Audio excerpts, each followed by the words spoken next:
He claimed he couldn't remember. The night was a blur. But when a girl ends up dead on a moonlit beach, someone has to be guilty. Is it him or the color of his memory playing tricks? Enter the courtroom, if you dare. Hi, I'm Danny Bull, and what you are about to listen is The Color of Murder, a psychological thriller by Julian Symons, a full-cast, dramatized radio series on crime, narcotics, murder, spy thriller, and noir mystery. You're about to step into a classic world of vintage radio mystery, full of suspense, smart talk, and razor-sharp dialogues. If you love vintage radio mysteries and classic noir, subscribe to the channel BTC Radio and Audiobook, where we keep these voices from the shadows alive. And if you'd like to support us, scan the PayPal QR code on your screen. Every donation helps us restore and upload more rare episodes just like this one. Now light a cigarette, sit back on sofa, take a breath of relax, and let's get started.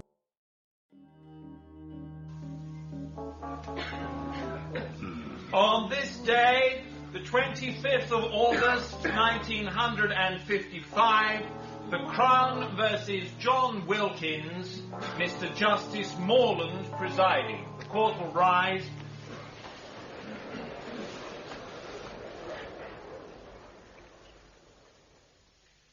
Tell me. Tell you what? Everything you can remember. I've told the police, I've told my solicitor. The trial's already started. I don't see the point. We will ask for an adjournment. I may be able to help you. Tell me what you can, from the beginning. There is no beginning for you people, is there?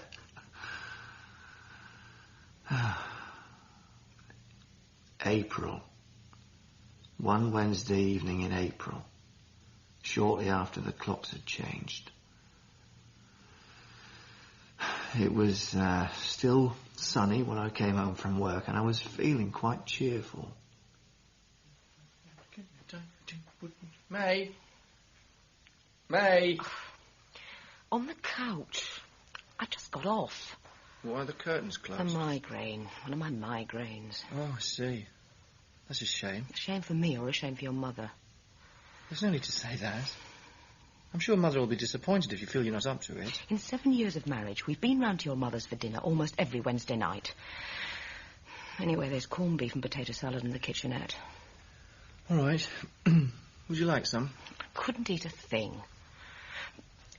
What did Mr. Gimble say? Gimble? About the rise. You were going to ask him today. I forgot. He was busy. There was no time. I knew you wouldn't. My head. Well, if you kept quiet and talked less, it wouldn't hurt so much, would it? John, it's not just for me, you know. It's for your own self-respect. £500 a year for an assistant complaints manager.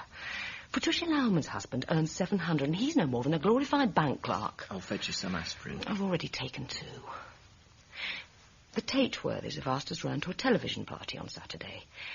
It feels awkward if we can't invite them back, and he's definitely worth cultivating. Where are you going? To let my mother know we're not coming for dinner. You can phone her next door. No, I'll stroll across the common. I need some air. I'm starting to get a headache myself. Then call in at the library, would you? There'll be a 2p fine on the books tomorrow. You have to understand that I didn't hate May. Not then, anyway, though I came to later. Certainly, we should never have married, but, well, you could say that of a number of couples, couldn't you? And that evening, the evening of the migraine and the aborted visit to your mother's. I felt sorry for snapping at May. She was only trying to improve our social position after all. She had her own reasons for that, but she was right. I was badly paid and we were short of money. So I took the library books back to avoid a fine. Now, there's a glum face for a fine evening. I beg your pardon?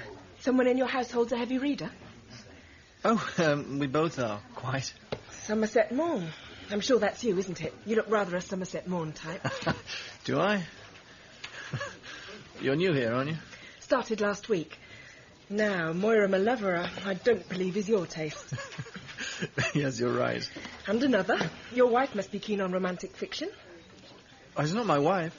Oh, I'm sorry. I make these assumptions. That's my sister. She's an invalid. I see. Confined to the house, not much to do all day. So. Well, Moira Malevolent is a very popular author. In fact, I think the latest one came back today. Yes, Princess Make-Believe. Has your sister read that? I'm not sure. Well, she'll be delighted with you if she hasn't. Why don't you take it? Yes, I will. She'll appreciate the thought. Thanks. And now for the difficult part. I'm trying to remember as many readers' names as I can. So, those are your tickets, Mr. Wilkins. Wilkins, yes. And these are your... Sisters, yes, my sisters. Yes, Miss Wilkins, Miss May Wilkins. Thank you, Miss...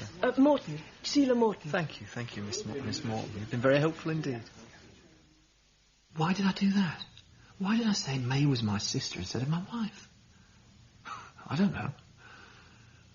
All I can remember is that when I snatched the tickets to prevent her seeing the name Mrs. Wilkins, our hands touched for a second and a kind of thrill went up my arm. You've never been very attractive to women. No.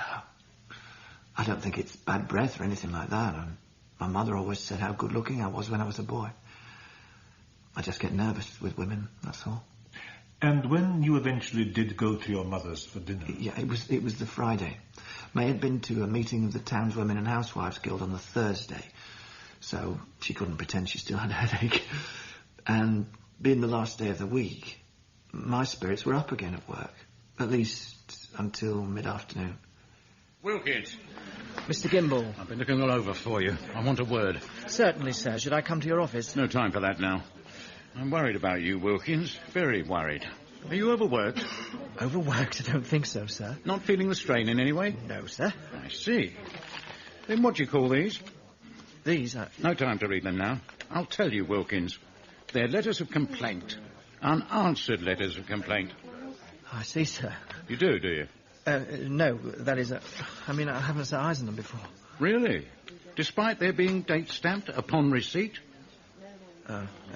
Give an explanation, Mr. Wilkins? Well, it's true we have been very busy lately. Lower your voice, please, Wilkins. I promise I wouldn't have let these slip by unless there were exceptional circumstances. I just can't think... That much is apparent. And it's not quite the first time we've had these oversights, is it? Perhaps a transfer to another department. I'm sure that won't be necessary, Mr. Kimball. If it weren't for your general efficiency... It won't happen again, sir. I shall see it doesn't. I promise. Cheer up, lad. What's the matter with you? Oh, leave him alone, Dan. He's finishing his steak and kidney pie. I don't forget my boy's favourites, do I? The second helping, son. You shouldn't have any more, John. It's delicious pie, of course, but he's getting fat. Nonsense. It's used too skinny by half, my girl. There you are, John. Can't take it back now. You eat it up, lad. Be all the same in 100 years, and as for work... Don't you take any nonsense from them, that's my advice. I remember when I was trading up the Yangtze. Oxford Street is hardly the Yangtze, is it? Still, for once, your Uncle Dan's got a point. Mr. Gimble doesn't value you half enough. Leaving aside the question of a pay rise, whatever happened to that reorganisation proposal you submitted? Yes, you should push yourself, John. You've always been too modest. That's a fault with you. But he was right. I don't remember being given those letters at all, and yet they were on my desk. We all have our forgetful moments, lad, especially after a few drinks, eh? John does not drink. Beg pardon. Let's change the subject, shall we? Now, what about a game of cards? Yeah, if John's finished polishing his plate. You enjoyed that, didn't you?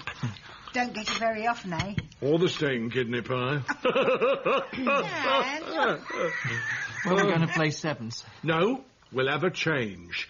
We'll have a real little flutter tonight. Pontoon. Oh, that sounds dangerous. John lad, May? I'd rather not play cards, thank you. Maximum stake threatens. Still, you never know. Could be the first lady to break the bank at Monte Carlo. I said I don't want to play cards. Didn't you hear me? Oh, well, that's that then. Put the pack away, Dan. But I've only Put it just... away. We'll have a nice chat for the rest of the evening.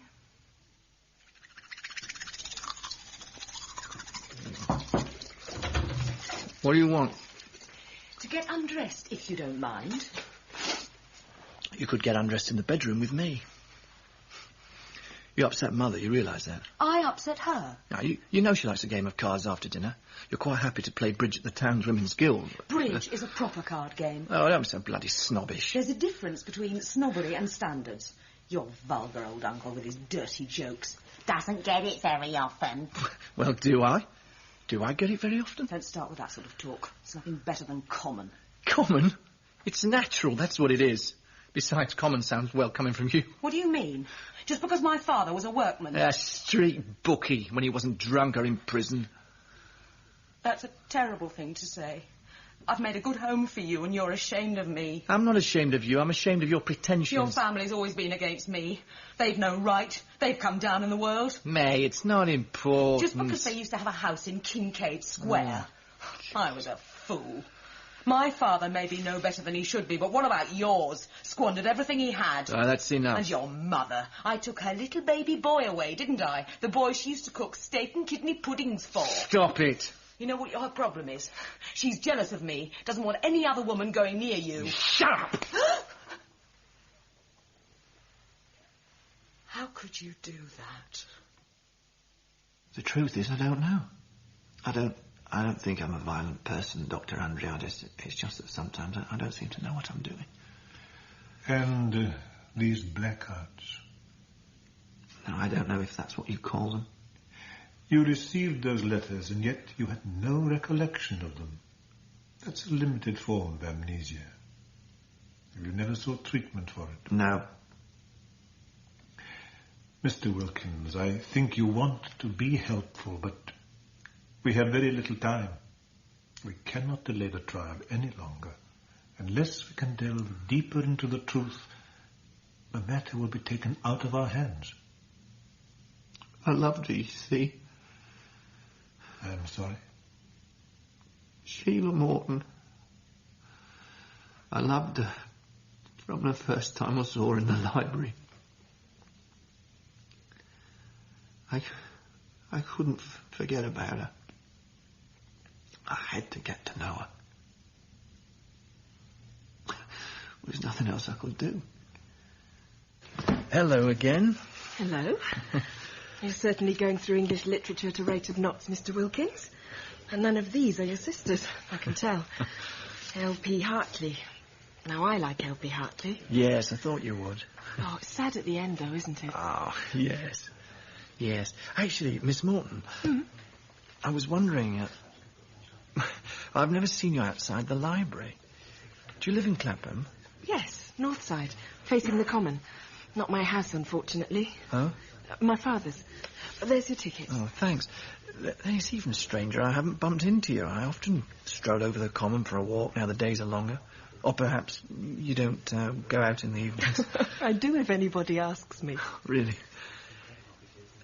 As it happens, I've been given 2 complimentary tickets for the theatre. I don't really know anyone else who likes the stage and...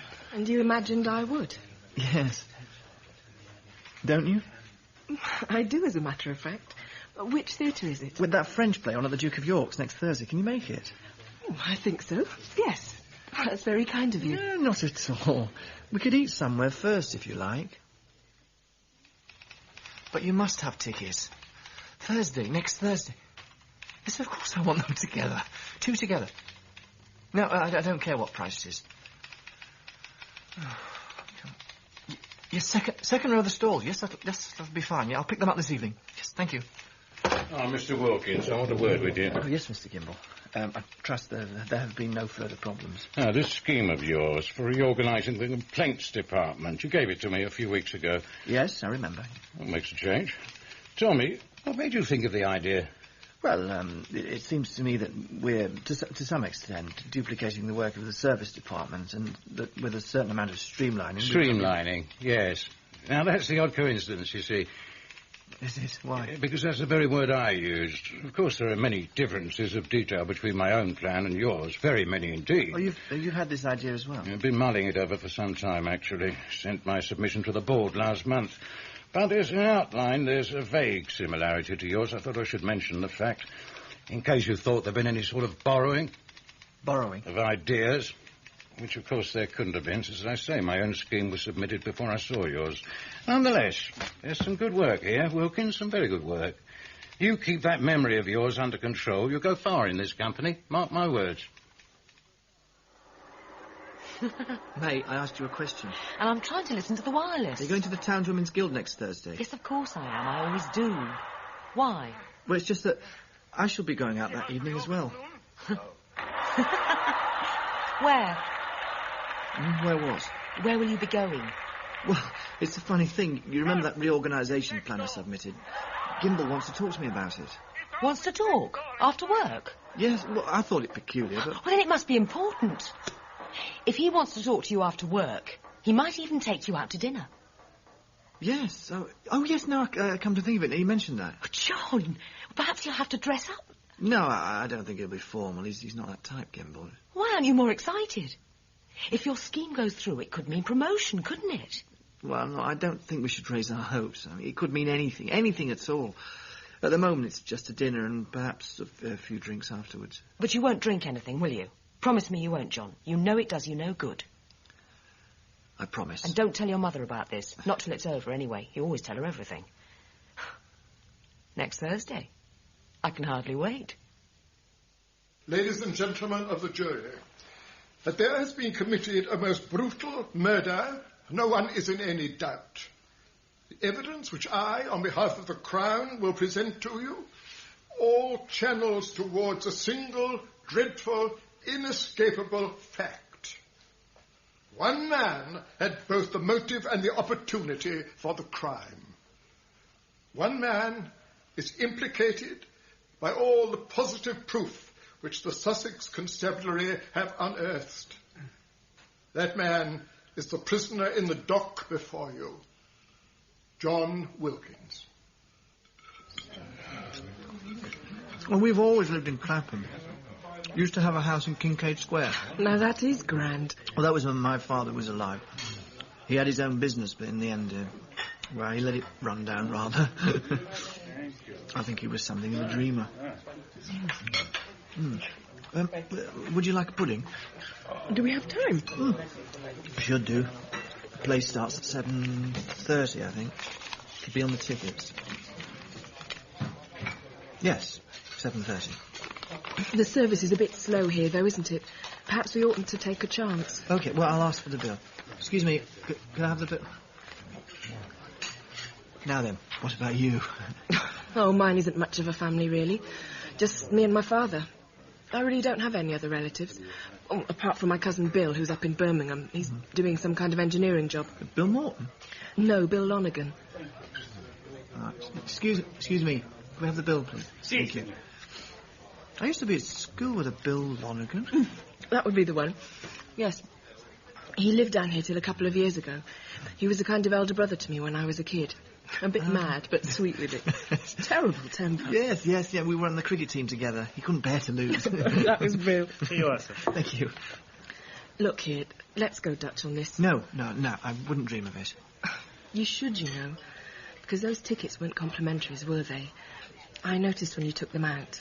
They didn't have anything stamped across them. Oh, well... You shouldn't have gone to that trouble. But it was sweet of you. And I'm looking forward to the theatre. Good. So am I.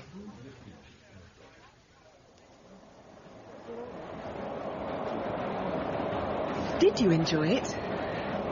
What? Oh, yes. Why did you choose that play? Because you wanted to see it? Or because you thought I'd like it? It had very good reviews. You think I'm arty, don't you? I'm not. I'm just a librarian, that's all. I do like going to the theatre, and you were right. I did want to see that play. But you don't have to pretend if you thought it dull. Well, a little heavy-going at times, perhaps. That's better. Sheila... I think you've been pretending, haven't you? Sorry? You haven't been quite honest. You're not really a bookworm. I'm sure you like reading, but somehow you seem more the sporty type. Oh, I played tennis till a few years back, but... Really? I'm a member at Evesedale. Do you know it? Yes. My Uncle Dan plays there too. Oh, you should get him to bring you along as a guest one day. Yes, perhaps I will. Sheila, see, I'd imagined this differently. What? This evening. I thought it would end differently. The tube is, well, it's hardly romantic, is it? I don't think it's supposed to be. I wanted to take you off somewhere. I wanted to... John, don't get carried away. John, there are other people. Please.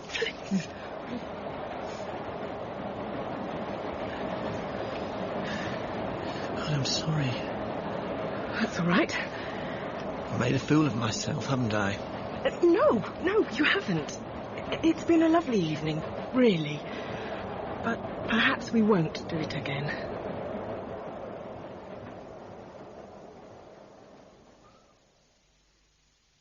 Oh, there you are. What time is it? 11:15? You're late enough. Am I? He must have had a lot to say to keep you this long. Who? Really, John, Mr. Gimble. Oh, Gimble, yes. Yeah, I think I'll go to bed. Not until you've told me what he said. Now sit down and start from the beginning. Where did he take you? To his club. We had dinner and so on, and talked. About your reorganisation scheme? Yes, about that. Is he going to put it into effect? Recommend it to the board or something? Yes, that's what he's going to do, recommend it to the board. John, that's wonderful news. I don't know how you can take it so calmly. Well, nothing's happened yet. It's only words. But they'll have to promote you, won't they? As a reward. It's your scheme, after all. And that would mean more money. Another 200 a year at least. Yes, I suppose so. I really am rather tired. Oh, John, do you know what I should like, after you've got the rise? What we should save up for? What? A car. As a sub-department manager, you'll have a certain position to keep up. A car? Yes, with that extra money. What is it? Money. Always the same with you. But I'll tell you something, May. If you knew how much I wished I had a car tonight.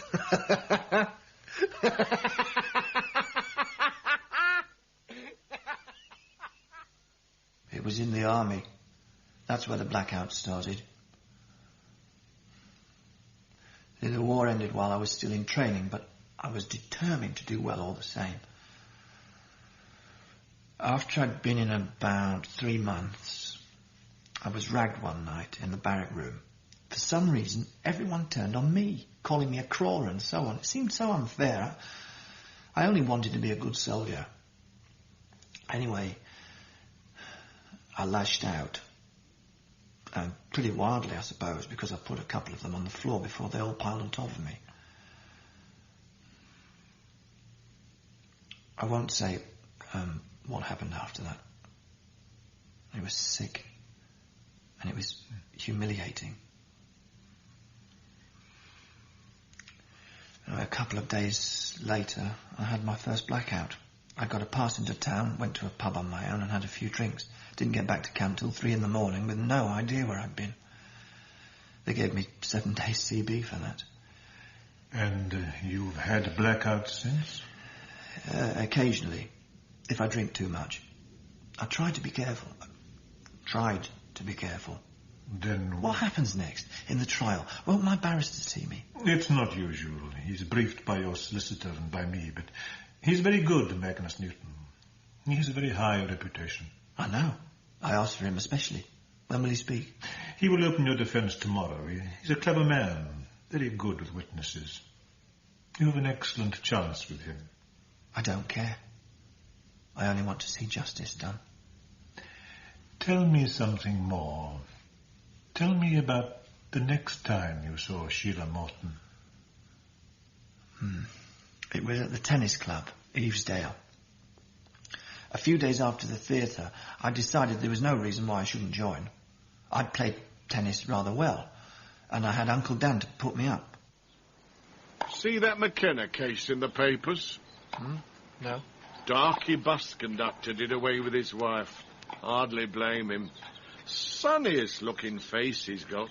All his mates say he's the sweetest-tempered man on earth. Why did he do it, then? She wouldn't give him a divorce. Real slut by the sound of it as well.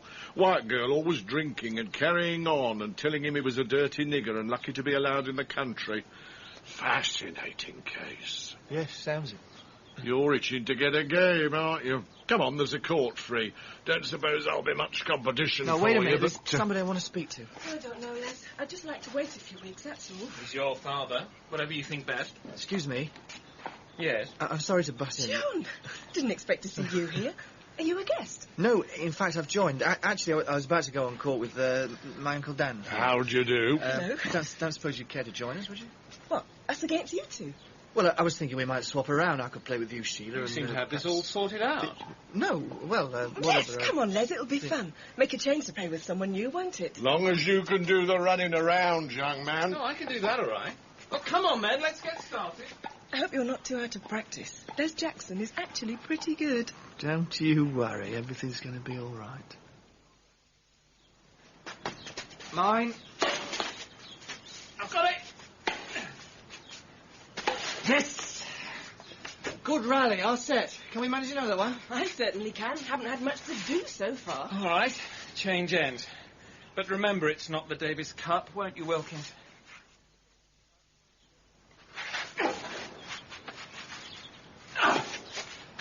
Got it. Oh, sorry, Sheila. Oh, that was out. No, it was good. Are you sure it looked out? I was certain I overhit it. I said the ball was in, didn't I? You're set again. I think that's enough for now. Funny. Dan, didn't you think that was out? We've had a fair bit of exercise. Let's call it a day, shall we? Oh, I've upset him, haven't I?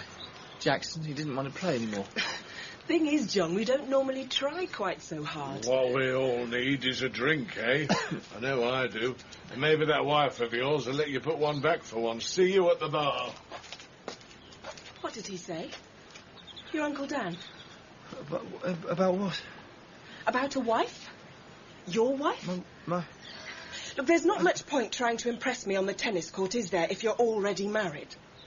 I must say, I think it's rather underhand of you not to have mentioned it. I imagine the invalid sister's an invention as well. Still, I suppose you need some excuse for taking out library books by Moira Maloverer.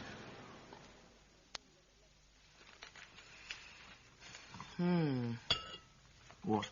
Story in the paper. The McKenna case. Everyone seems to be on his side.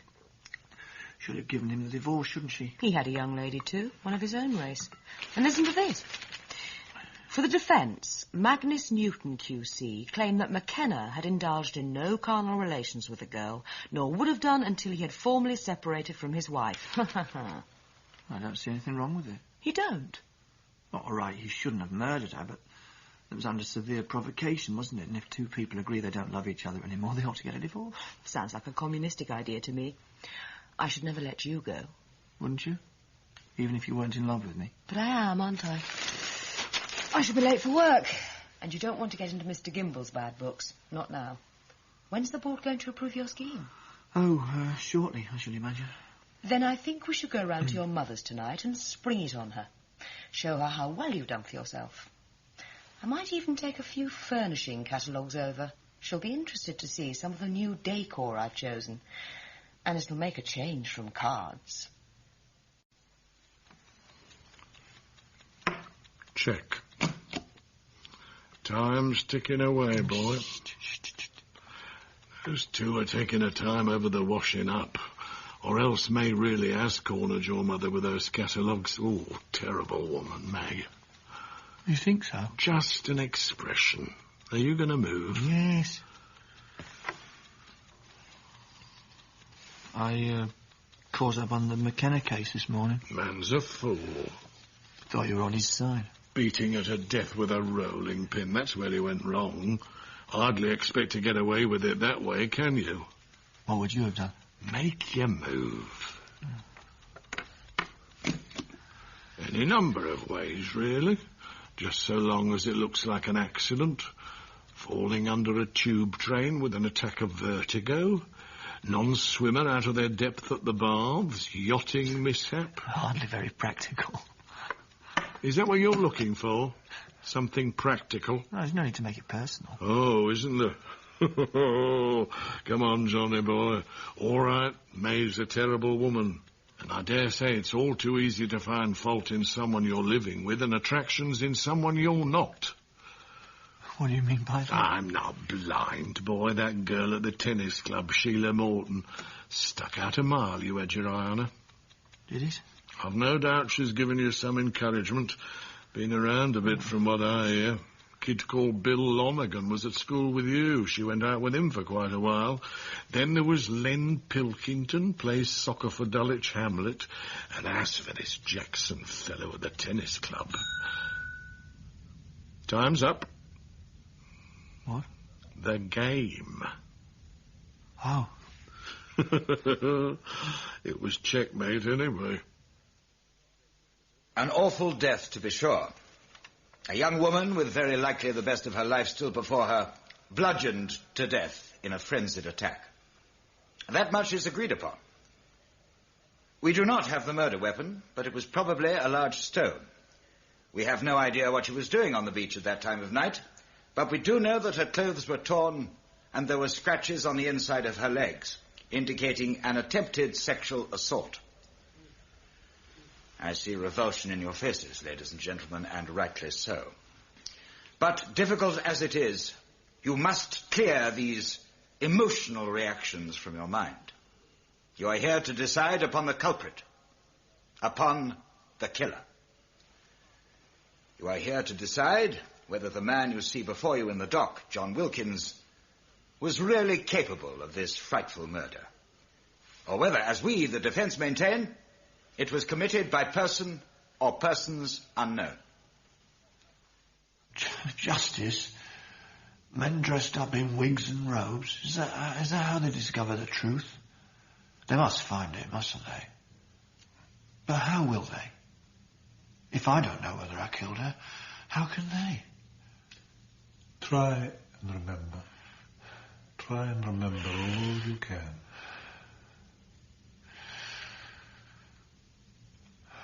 It was almost June. The weather was looking up. And I came to realise something. I realised Sheila couldn't be really angry with me. I mean, what had I done? I'd invented an invalid sister. I hadn't mentioned I was married. I'd made a bit of a fool of myself on the tennis court. But all of these things I'd done for her sake. I had no evidence at all that she didn't like me. So I determined to confront her, to ask her face to face what she felt. Oh, but before I could, something rather unexpected happened at work. Have a seat, Wilkins. You're not here for a dressing down. Thank you, sir. Now then, this reorganisation scheme, the board were favourably impressed. That would be your scheme, would it, sir? Naturally, the Combined Service and Complaints Department will need a new department head. Equally naturally, that post has been offered to me. The question then came up of a sub-department manager. I said I thought the post unnecessary. Sir, if I might point out, I think something very unfair has been Keep going your on. opinions to yourself for the moment, Wilkins. The importance and the salary of the manager will thus be considerably increased. However, since I'm nearing retirement age, I'm happy to commute that increase into an early pension. I don't think I'm with you, sir. I'm vacating the post for a younger man, Wilkins. You. Me? As department head? 35 years here are enough. I've decided it's time to cultivate my garden. Me? But I don't know what to say. You might thank me. I've mulled over your shortcomings, but nevertheless... But it was my scheme, wasn't it? Admit it. You stole it from me. The world is not always fair. You will learn that as you grow older. Accept your good fortune and strive to better it without harping on the past. Congratulations, Wilkins. Yes. Yes, thank you, sir. Your tickets, Mrs. Pennington. Oh, thank you. Oh, hello. Hello. We've got a couple of new Moira Malevoras in. Your invalid sister may not have read them. Yes. I wanted to say something about Oh, that. don't worry. I was annoyed. But that's something about me. I can never be annoyed for long.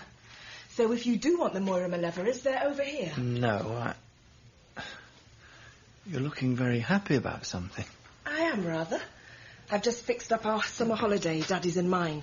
I was afraid he might not be well enough to travel, but the doctor says he can, as long as the hotel's got a lift. Oh, where are you going? For some fresh sea air. Brighton. I've booked up at the Langland overlooking the promenade. It's going to be great fun. Sounds it.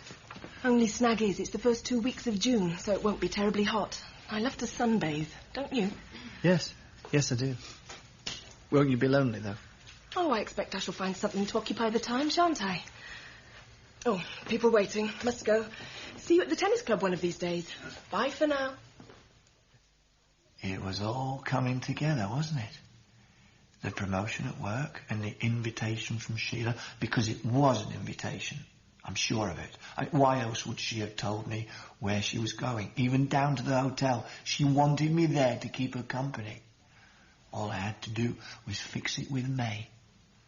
A what? A second honeymoon. Wouldn't you like one? Can we afford it? May, this job will mean a rise of £400 a year. Surely you can understand that, can't you? £400.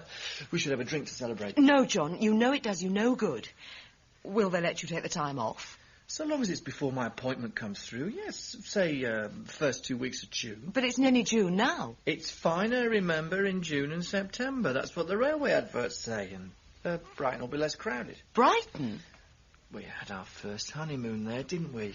Have to go back to the same place. Maybe a better hotel. Well, so long as it's not too expensive. We mustn't waste money. No, it'll be wonderful. May. What? Let's go to bed. Now? But it's so early. Here, then. John, what are you... Come on. Not in the living room. No. Not with the lights on. Yes, now we must. No. Please. Can't we wait? And I thought of Sheila. Walking along the beach with her at night. Clasping her to me. Sinking into the warm sand. And words lost in the waves suck and roll.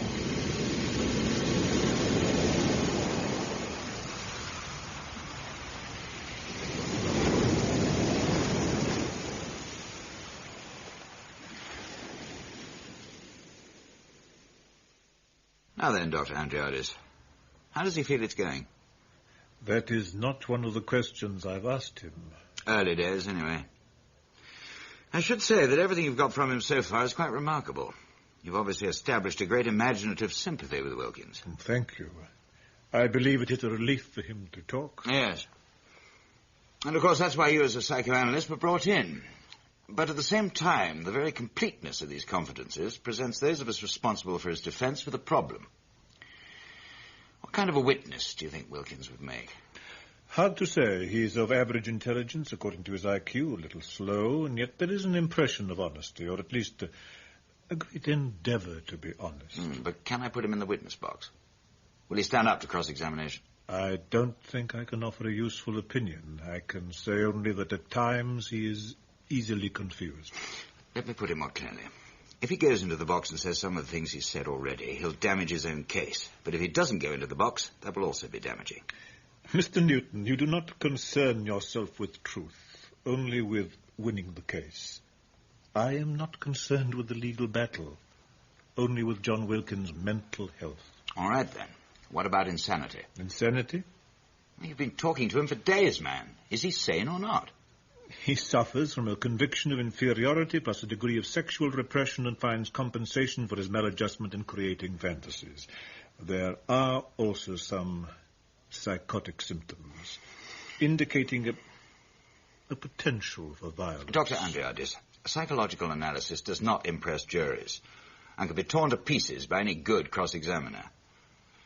You have heard of the McNaughton rules? Naturally, the distinction between man's knowledge of right and wrong. They are an antiquated... Possibly, but they are part of the law of this country. Now, is there any chance that we could change to a plea of guilty but insane under the McNaughton rules? No. There is none. Thank you. I shall continue to fight the case as it stands. There is one thing you should be aware of, Mr. Newton. You may think little of psychological analysis, but something has struck me very forcibly in speaking to Wilkins. If that young man is indeed a murderer, then for some strange reason he killed the wrong woman. What's the matter? Don't you like it? It's not a bad room. But I would have expected a 2-star hotel to provide slightly larger wardrobes. Well, they might expect guests staying for a fortnight not to have enough luggage for 6 months. John, are we going to carry on arguing the whole holiday? No. No, I'm sorry. Come here. I'm unpacking. Well, this is supposed to be a second honeymoon. And that's the point of it, is it? Going to bed at all hours of the day? I don't know what's got into you lately. Really, I don't. Nothing. Nothing's got into me. Well, haven't you any other ideas of what we could do? Go for a swim? The water will be freezing. Still, you go in if you want. Don't worry about me. It's no fun going in on your own. What ideas have you got? I don't know. Walk along the prom. Oh, exciting. All right. We can look at other hotels as well, if you like. But we're booked in here. Well, if you don't like it, we can check out. I heard good reports of the Langland, actually. I'm not going to be seen humping luggage along to another hotel. Right, suit yourself. I might take a look anyway, just out of interest. Well, come on then, if we're going for that walk. Could you remind me when they booked in?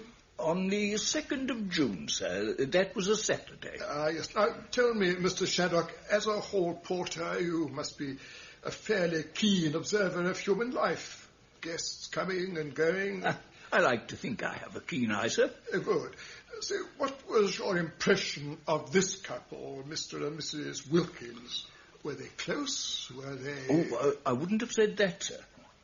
Quite frosty to each other, definitely. She more to him, or he more to her? My lord, the good Mr. Shaddock can hardly be expected to calculate relative degrees of frost.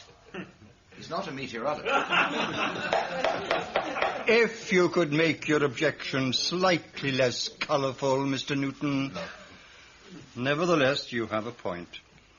Continue, please, Mr. Haley. My lord, my attempt is simply to establish the prisoner's frame of mind during those few days leading up to the fatal Monday evening. Mr. Shaddock, you were on duty throughout that time, were you not? I was, sir, yes. You saw Wilkins and his wife often?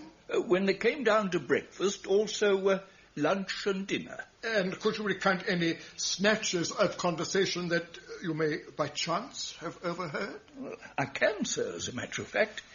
It was on the Monday, around midday. As I say, they'd been in and out since they arrived and not really talking to each other much at all, so when they came back for lunch and were having, well, rather a heated discussion, I couldn't help noticing. We might as well have stayed at home. There's no use us coming on holiday if you're going to be like this. Like what? You know perfectly well. You're not interested in being with me at all. You simply don't care. I have just trailed round a dozen shops while you look for the best value hat in town. Talk so loud. I'm not having a scene here. The hall porter's watching us. I don't care if the entire hotel's watching us. Oh, May. May, I do want you to enjoy your holiday, really. Then why do you go off on walks by yourself, looking for hotels we're never going to move into? I promise we'll spend the rest of the day together. I promise. There's a putting course up at Black Rock. What about that? Then in the evening we could go to the cinema. Wouldn't you like that? They've got the Gregory Peck one you wanted to see on at the Regent. That would be nice. Well, that's what we'll do then.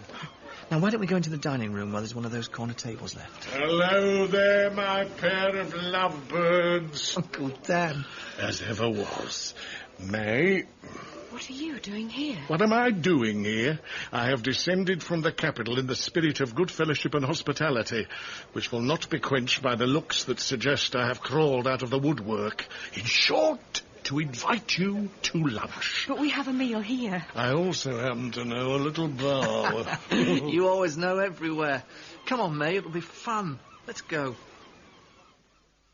Daniel Hunter. That's me. And to remind the jury, you are related to the accused on his mother's side. Known Johnny over there ever since he was a toddler. I see. And why did you travel down to Brighton on that Monday? Nothing else to do. Spot of adventure. Besides, I was a bit worried about the boy. Worried about him? He hadn't been himself lately. Pressure of work, I dare say. No, Mr. Hunter, I'm afraid you cannot speculate. Simply answer the questions. How did you find the prisoner when you arrived? Relieved to see me, that's what I reckoned. Badly in need of a good time, and no one was going to provide it for him unless I did. A few lychee? What do you say, my dear? A couple of kumquats, some chow-chow? No, thank you. A spot of ginger always does you good. Breaks up any amount of wind. Pity politicians don't use it. Well, some fragrant tea, then, to wash away our troubles. Ah! Ching Yao Mei Yao Cha. You still remember Chinese after all these years? Not too well, but it seems to have worked. He's going for the kettle. If you'll excuse me, I have rather a bad headache. I shall go back to the hotel and lie down. Oh, but May... Please don't move, either of you. I can make my own way. No, I'll get the bill. You're spoiling the moment. I haven't enjoyed it. I think it perfectly reasonable to leave. I thought Dan only wanted to give us a treat. I don't like him. I think he's coarse. And you've had a drink when you shouldn't have done. May, can't I enjoy myself for once, for God's sake? You can, but I would rather not be here. I shall see you back at the hotel whenever you care to return. Right?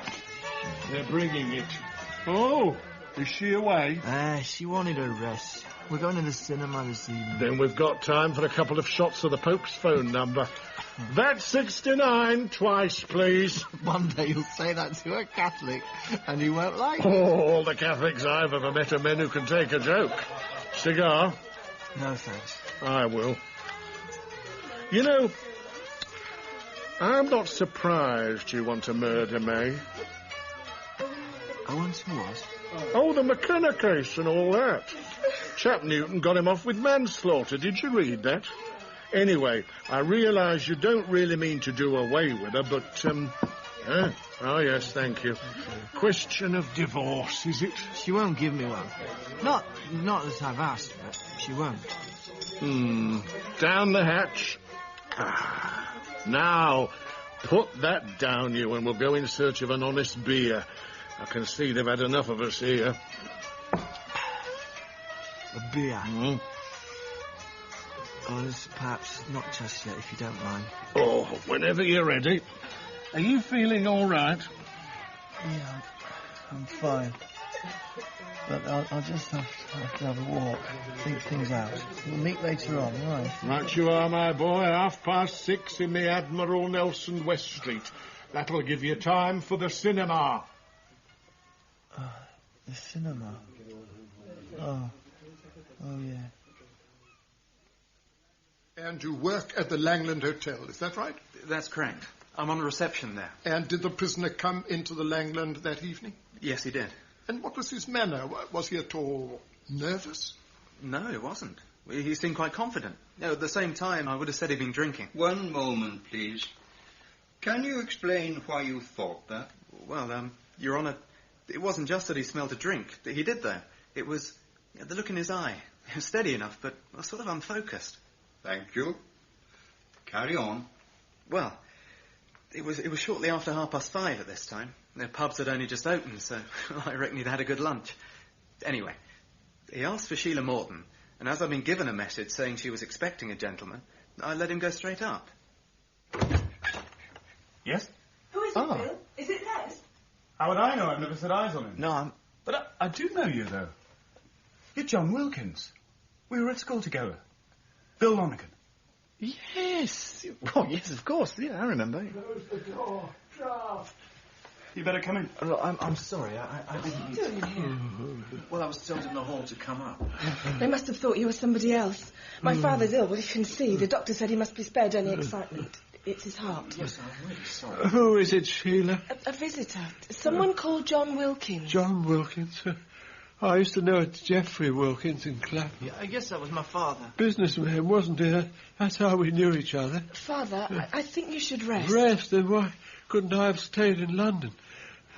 Now then, young man, you come here to the bed. Let me see you. Sir. If you'll excuse me, I'll just have a cigarette outside. Yes, off you go. You too, Sheila.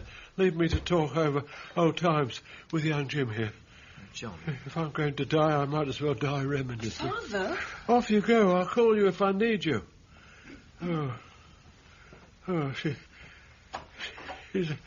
She's a good girl, but she wants her own way all the time. Where was I? Oh, your father, yes. The pond on the common, you know it? Yes. Well, I remember one summer evening we walked round it together, your father and I. He had you with him, trotting along you were. I wasn't doing too well just then. No building work, which was my line, and I wanted your father to come in with me. I offered him a very generous deal, but he wouldn't take it. Do you know why? No. Lazy. He'd no eye for the future. A housing boom after the war, and I made my packet. He would have had half. He would have passed it on to you, in fact. He had no vision. Yeah, sounds like him. Yeah. Oh. What's the matter? Pills in that bottle. Give me two. Here you go. Yeah. What's the matter? Oh, yeah. Yes, quick. There you are. Oh. Well, I'll fetch Sheila. Oh, wait a minute. I'll tell you something. They all think I'm dying. Doctors think I'm dying. So does Sheila. So does young Bill. Come to pay his last respects to his old uncle, but I'm not finished yet, am I? I'll call. Well, congratulations. Thank you. Wilkins, what are you doing here? Look, Sheila, you better see your father. I'll be back in a moment. Can you men sort yourselves out? You two know each other then? Yes, from the tennis club. Yeah, this is a meeting of old acquaintances, isn't You still haven't explained why you're here, Wilkins. I'm in Brighton for a few days, and I remembered Sheila was staying here. I dropped in, that's all, as a friend. Same as you, I imagine. Not quite, no. Sheila and I became engaged last week. When I heard her father was ill, I came down as soon as I could. Engaged? Yes. To be married. Yes, I see. Congratulations. How's the old man? Sleeping. But the doctor says if he has another heart attack... Sheila, you look worn out. Why don't you go for a lie down? I'll sit with you. No, Les, I'll wait till the nurse comes. Then I shall go out for a walk on my own. I need a couple of hours away from everybody and everything. Tell me, Mr. Jackson, were you at any time aware of the prisoner's pursuit of Sheila Morton? It seemed pretty obvious from his behaviour at the tennis club. And Sheila herself mentioned it. But you did not regard Wilkins as a serious rival. Look at him. Would you? Mr. Jackson, I know this must be painful for you, but just answer the questions, please. No, I did not. He was too silly for that. Like having a dog around you all the time. And what was his reaction when you told him of your engagement to Miss Morton? He looked like a sheep hit by a poleaxe. He was shocked by the news. He certainly was. He looked dazed, as though he couldn't take it in. And then what happened? I suggested Sheila have a rest, and she said no, she'd wait till the nurse came, and then... Excuse me. And then she said she'd go for a walk on her own. The prisoner was there when this was said? Yes. He watched her go back into the room and shut the door. And then Bill Lonergan suggested they go to the pub. And that was the last I saw of him.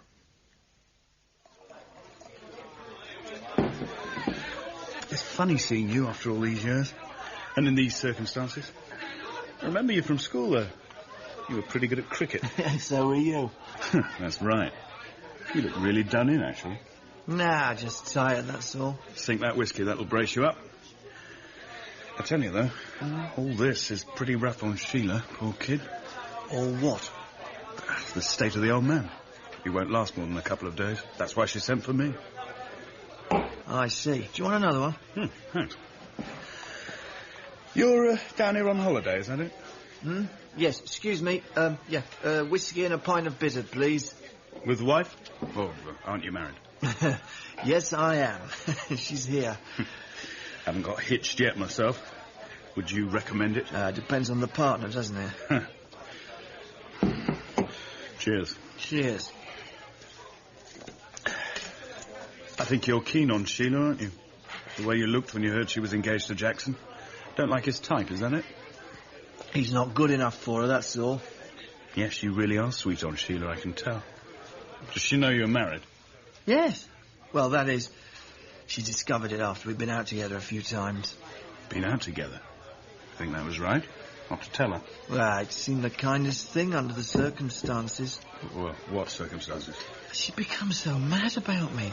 I wasn't egging her on or anything, but... But what? Well, all right, I shouldn't have done it, but my wife's a bitch, and that's a fact. Not so loud. Well, who's talking loudly? She's a bitch, and Sheila's a sweet girl.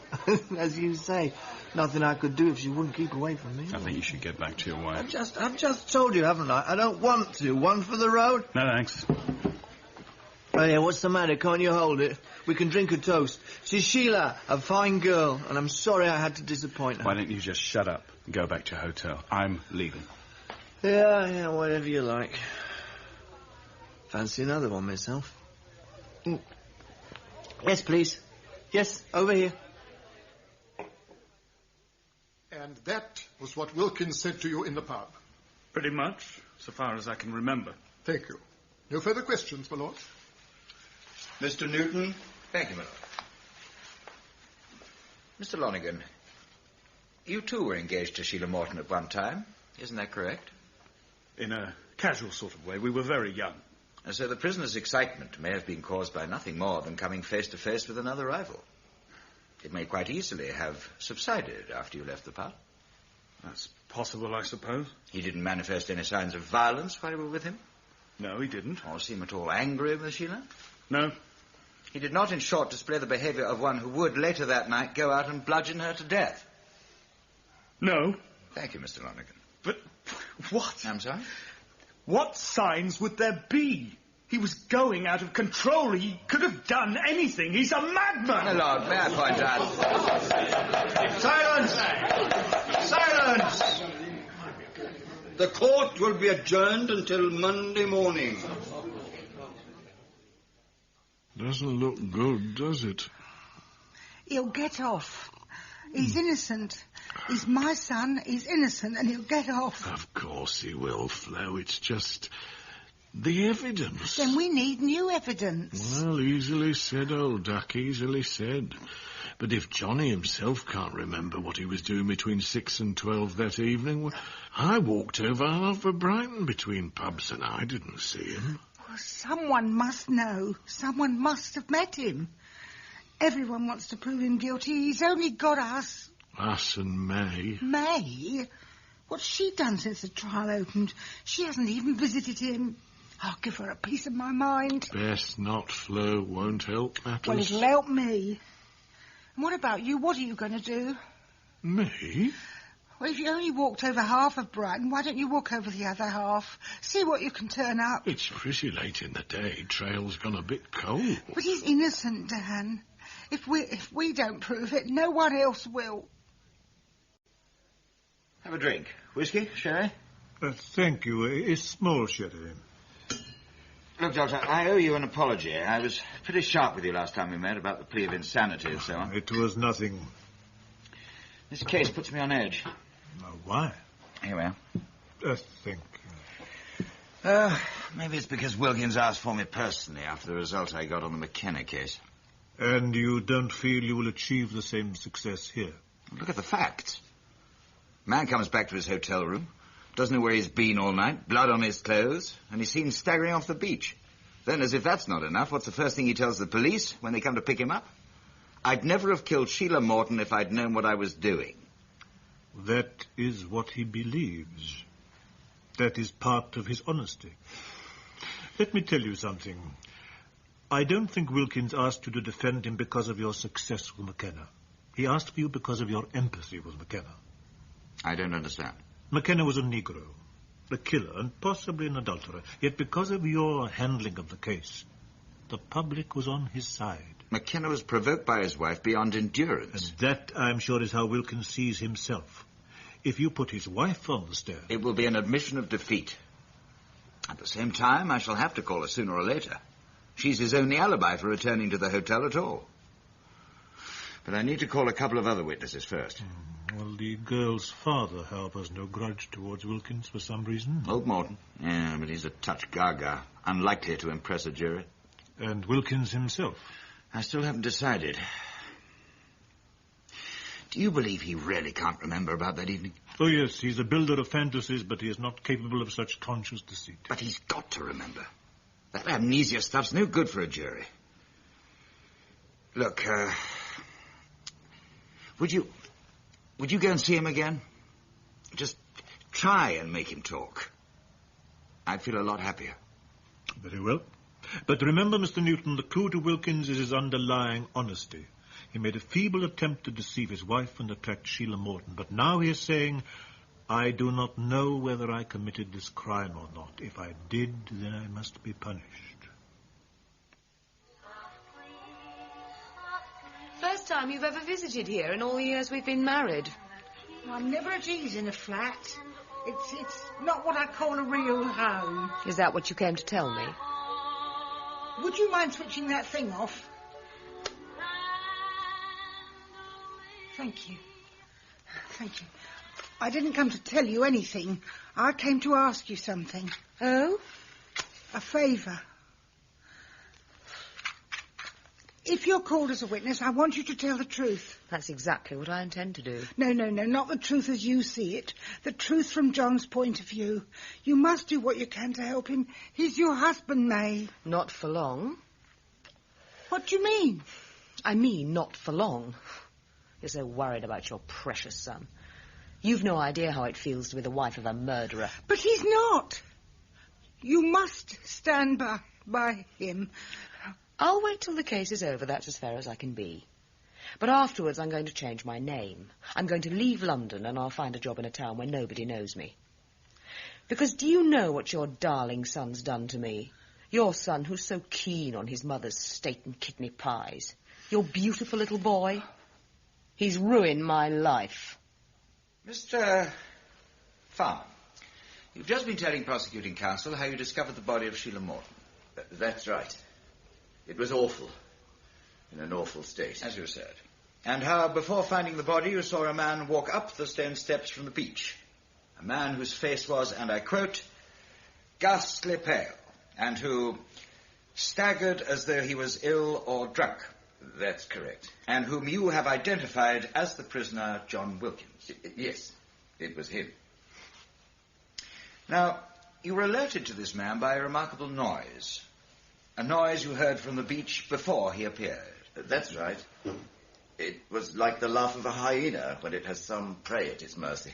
How descriptive. When were you last in Africa, Mr. Farmer? I've never been outside England in my life. At any rate, it was a horrible laugh. Was it, Mr. Farmer? It frightened you? It made my blood run cold. You have, however, had no chance to compare this to the prisoner's own laugh. Now, let's pass on to what else you noticed, shall we, Mr. Farmer? This man you saw, what clothes was he wearing? A sports jacket and trousers. Of what colour? Couldn't exactly say. Ah. Was there any blood on him? Couldn't be certain. The light wasn't good enough. But it was good enough for you to identify the features of the prisoner. A man whom you had never previously seen. Mr. Farnham, I suggest to you that you were walking along, heard a very unnerving laugh, and then saw somebody coming up from the beach. It was a murderer's laugh. That laugh had in it the colour of murder. The colour of murder. So, naturally, the next person you saw must be the murderer, and John Wilkins, who happened to be wearing a sports jacket and trousers like thousands of other people in Brighton. Do you agree now that you can't swear to the identification? I think I saw him. And I'll repeat again. That laugh had the colour of murder in it.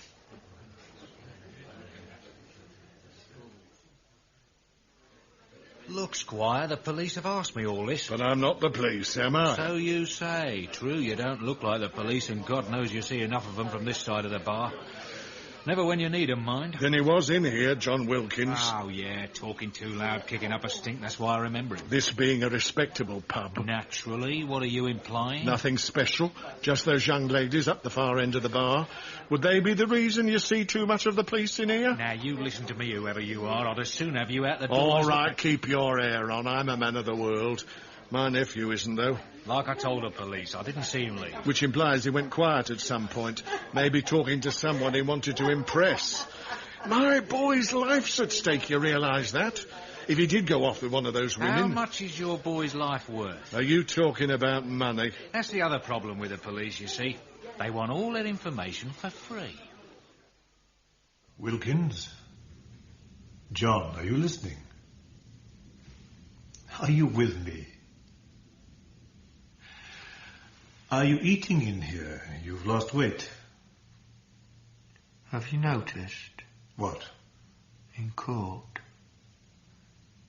everyone becoming smaller, further away. The voices are just as loud, but... like on television. We never bought a television. John, I want you to think about that Monday night. Blank. Completely blank. Magnus Newton is doing well, but if you can remember Will what I be you called were as a doing, witness? If Newton thinks you'll impress the jury, yes. I believe they're coming round to your side. Are they? But they will want to know how you spent those lost hours. If you can give them any clue. Disgusting. I'm sorry? Disgusting. What did you say? Disgusting. What makes you think so? What have you remembered? Nothing. Nothing at all. Leave me alone now. Ah, eat up, Bill. Court restarts at 2. What does it matter? You're not being called. I don't want to miss anything, though. I always said to Sheila, I don't want to go to Brighton. London air agrees with me. I probably could manage a pudding after all. Here, have mine. Oh. You sit at home retired, wondering what to do with yourself. You've no idea of the drama that unfolds, perfectly free of charge in any English court. The ceremonial alone. Is that all you can see in it? Not at all, not at all. Take that young man, Geoffrey Wilkins' son. He doesn't look like a murderer, does he? You'd happily let your daughter go around with him. Do you think he's guilty, though? Oh, certain of it. That's not to say he'll be found guilty, mind you. Many a murderer walking around scot-free. Oh, yes, the drama. Didn't you feel anything for Sheila at all? Haven't I just said I want to see her murderer punished? Excuse me, I'm going to go and buy a paper. It's not locked. Never is. Miss Brenton? I'm through in the kitchen. With you in a second. You're not far wrong there. Can't miss breakfast, even if it is after lunch. Now then, we haven't met before, have we? Haven't had that pleasure. Right, well, the fee's £3. Put it on the mantelpiece, then you can take your clothes off. Much as I'd love to. If you want something special, it could cost extra. Come on, tell me. I'm not shy. I'd like you to look at a photograph, actually. Oh, yeah. Takes all sorts. You recognise him? He's the one on trial for doing that girl in. What are you showing it to me for? One of your colleagues said she saw him leaving a pub with you. Notoriously unreliable, my colleagues, as you call them. Anyway, most of them don't like me.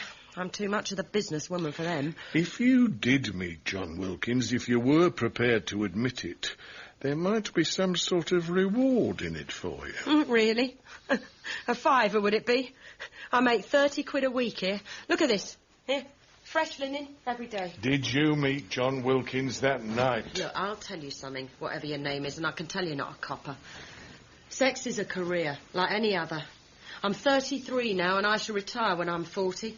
How many men could do that, eh? I'm John Wilkins' uncle. He's facing a death sentence. Oh, don't just stand there. Here, give me a hand tucking these sheets in. Dear. Here they are. Well, what if I did meet him? On the night the girl was murdered. I'm not saying anything. But what if I did? I think you should give evidence in court. I'm in court often enough. Not in the witness box, unfortunately. I think it's your duty. You don't look like a man who knows a lot about duty. He's my nephew, and I'm trying to save his life. I want you to come up to London with me, Miss Prenton.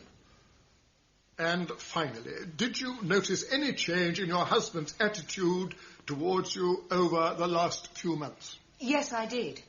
On one occasion, I made a remark about his mother still regarding him as a baby. And he hit me. Thank you. No further questions. My lord, if I might be allowed a final cross-examination. My lord. Mrs. Wilkins, on the evening of June the 4th, were you worried about your husband when he did not return? Yes, I was. I couldn't sleep. I looked at the clock and it was 11:30. It way past my usual time. And he came in shortly afterwards? Yes, a few minutes later.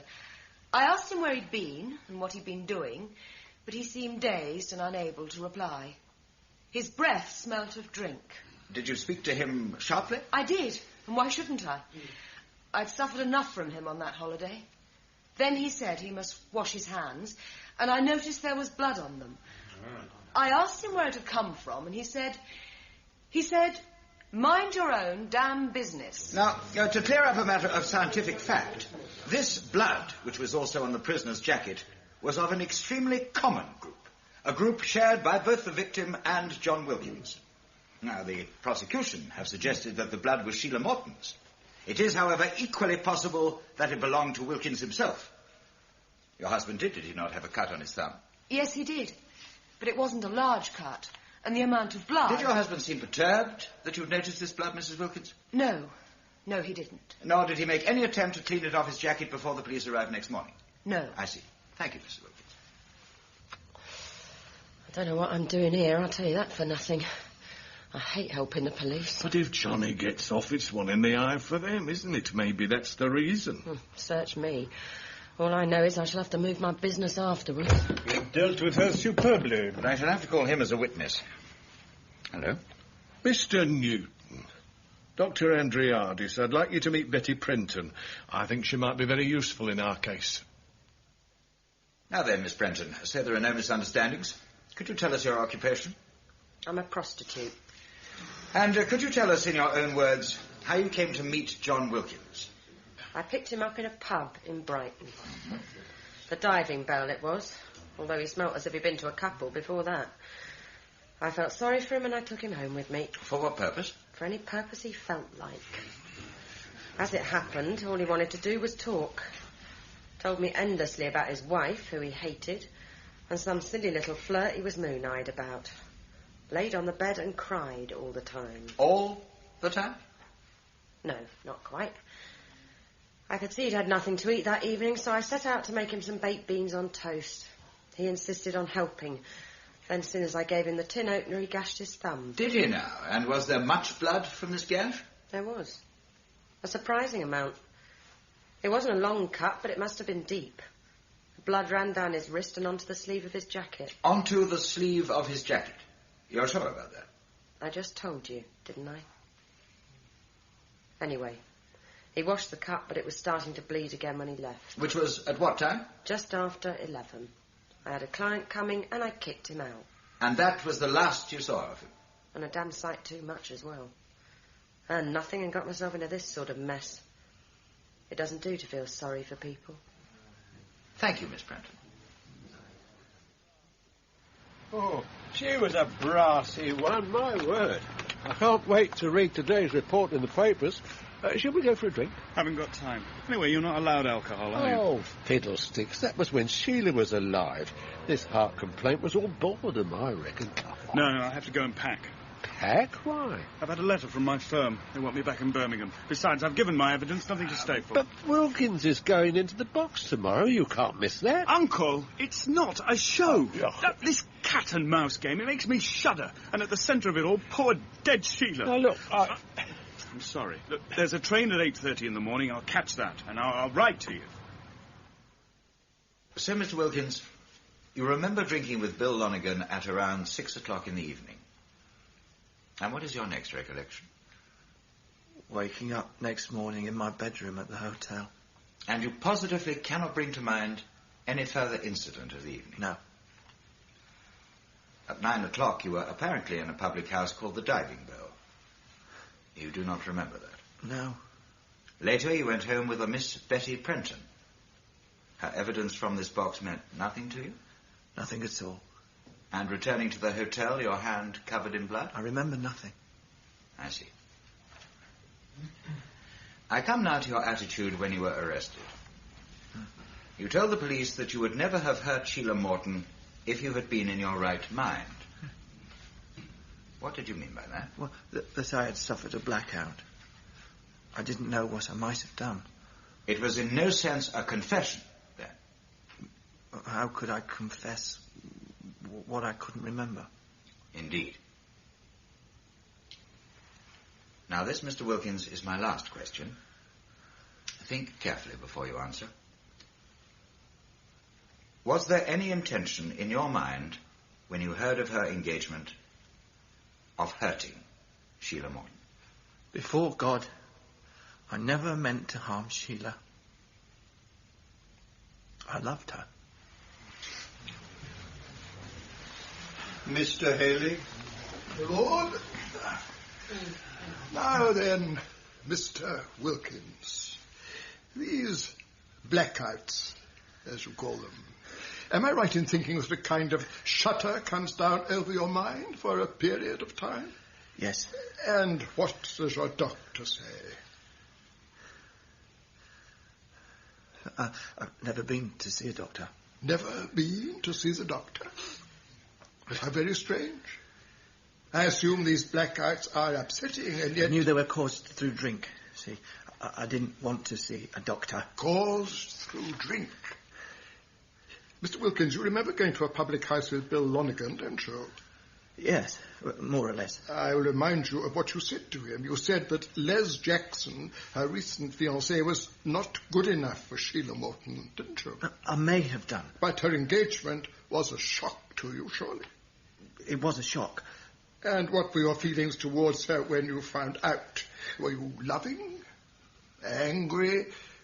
Upset? Yeah, I was upset.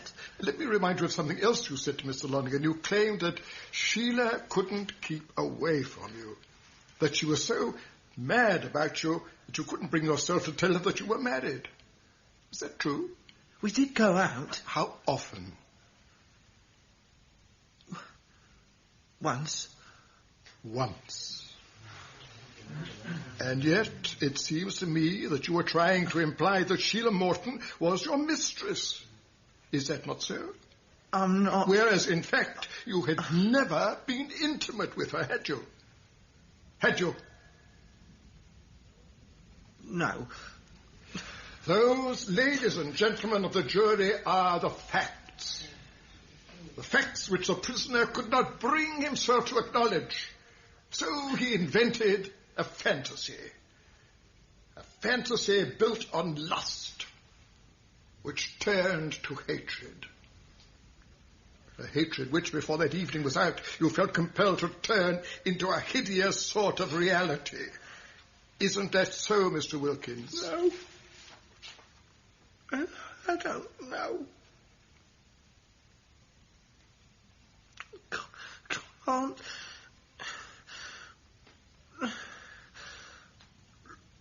Love.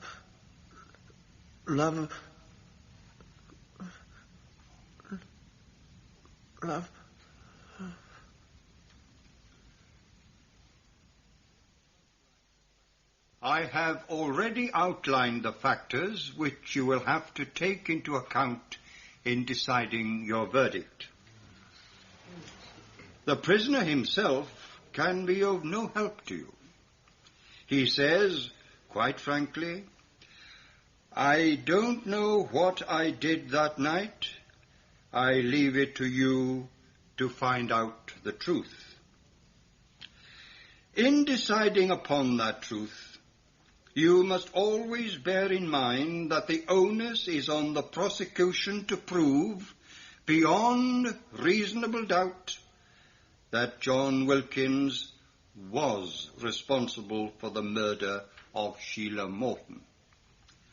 If you return a verdict of guilty, you must be certain... Visitor for you. I'll be just outside a minute. Thank you.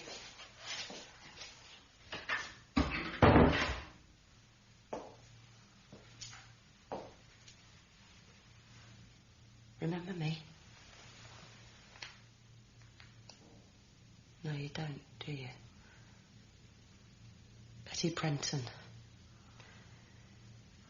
Let you cry on my bed half the evening, fool that I am. Aren't you gonna say anything? A long time. Yeah. Jury's been out 2 hours. Has to be a good sign. Means they're disagreeing.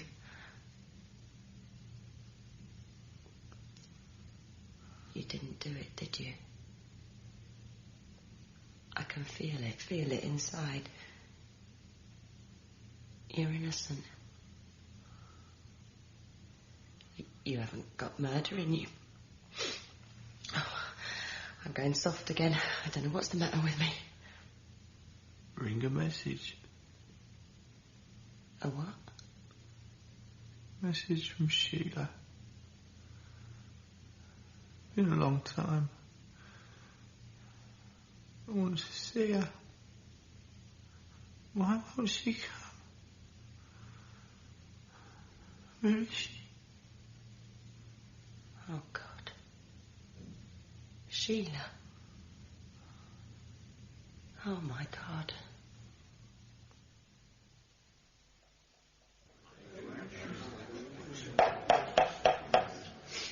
Members of the jury, are you agreed upon your verdict? We are. How do you find? Is the prisoner guilty or not guilty? Guilty. Oh, that's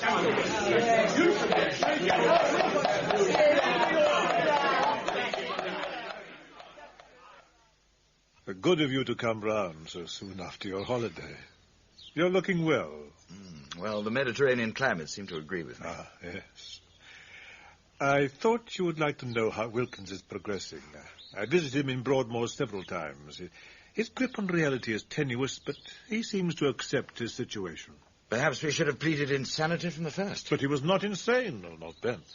He seemed to me simply a man predestined to become a victim, whether he was a killer or not.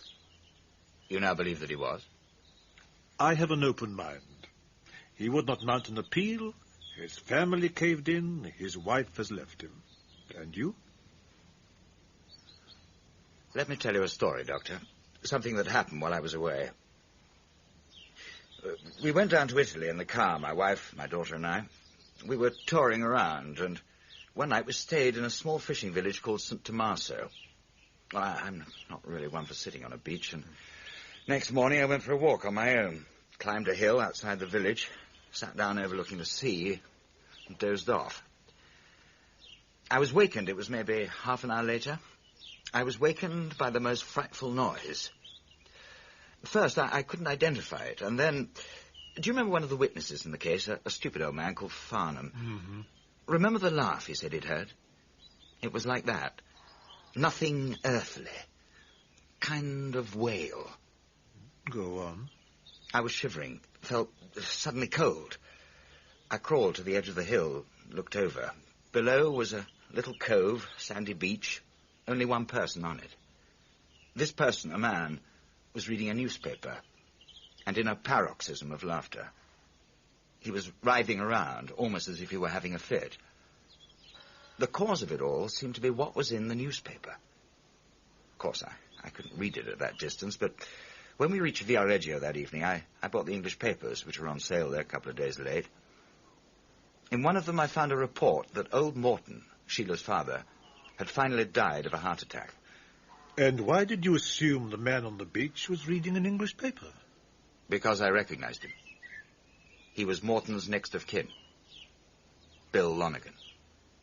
And Lonergan inherited? No, that's the thing. The old man had made a new will and left most of his money to some old people's home. Then? Well, don't you see? Don't you see how it all fits in? The court decided no one else had a motive for killing Sheila. But what about Lonergan?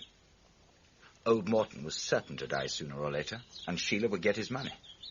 Lonergan had been engaged to her once. He'd come down from Birmingham with the idea of proposing again and becoming the husband of a comfortably off woman. Well, what does he find? She's become engaged to someone else. On top of that, he's angered by Wilkins' insinuations. Then, that night, he meets Sheila on her walk. Perhaps it really was by accident. But at any rate, she trusts him. He takes her down to the beach, and he kills her. Now the old man's money will be his as soon as he dies. Except it didn't work out that way. What do you think? I think, after all, the holiday did you little good. No, about Lonergan. You're sure it was him on the beach? It looked as like him as anyone I've ever seen. Doesn't it all make sense? These autumn evenings are my favorites. The sense of tranquility. Listen to me. Lonergan had the motive, had the opportunity, and nobody ever checked on him. Why would they? Magnus, take my advice. You're growing obsessive. I saw the seeds of it during the trial. You, too, have spun a fantasy, evolved out of a laugh you heard on a beach when you woke from sleep. That is the only connection with what happened at Brighton. The rest is in your mind. The sun is almost down. Shall we go indoors? You were not on that hillside, Doctor. But if I cannot convince you of it, I shall convince nobody. I tell you that I know now what that witness meant by saying it was a murderer's laugh. I heard it. I heard a laugh which had in it the color of murder.